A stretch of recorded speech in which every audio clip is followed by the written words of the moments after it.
In other news tonight, the House Justice Committee will determine next week whether the impeachment complaints filed against President Aquino are sufficient in form and substance. A fourth complaint has already been shelved. Freddie Abando for this report. The House Justice Committee, chaired by Congressman Neil Tupas, will convene early next week to discuss the merits of 3 impeachment complaints filed against President Aquino. 2 complaints charge the President for culpable violations of the Constitution, bribery, and betrayal of public trust in connection with the Disbursement Acceleration Program, which was declared unconstitutional by the Supreme Court. The Enhanced Defense Cooperation Agreement, or EDCA, signed by the Philippines and the United States, is the second complaint for culpable violations of the Constitution and betrayal of public trust. All 3 were endorsed by the Makabayan Coalition. The procedure is, first we will take up the form, and we will vote on the sufficiency of the form. Then after that, sufficiency of substance. And the crucial issue is the substance. If we get past substance, then it will take a long time.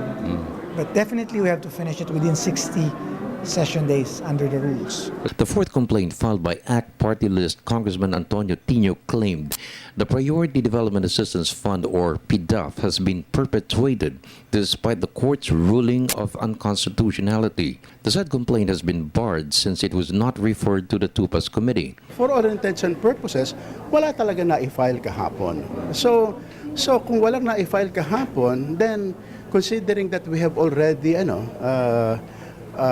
referred the 3 impeachment complaints to the Committee on Justice, then under our rules and in accordance with the decision of the Supreme Court in the Francisco case, then initiated na ang first impeachment case and with 3 causes of action.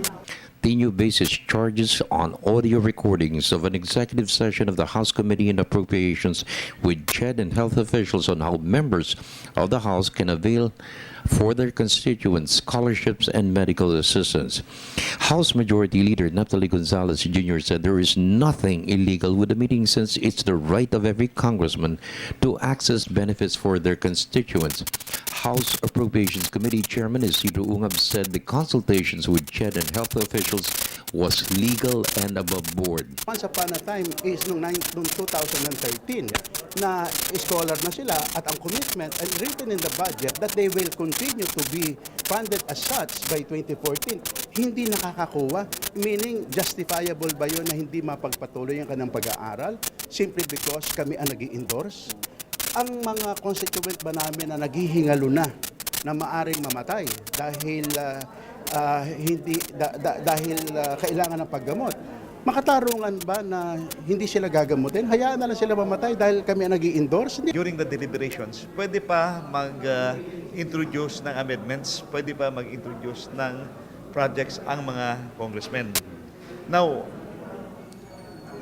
what the Supreme Court has declared as unconstitutional is when the legislators intervene after the approval of the budget. The said recording could have been the smoking gun for Tino's complaint.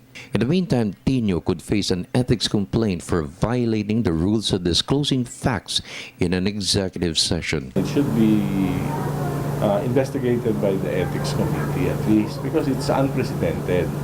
So if that will be allowed, then all executive sessions will be subject to that kind of recordings. For the People's Television Network, this is Freddie Abando reporting.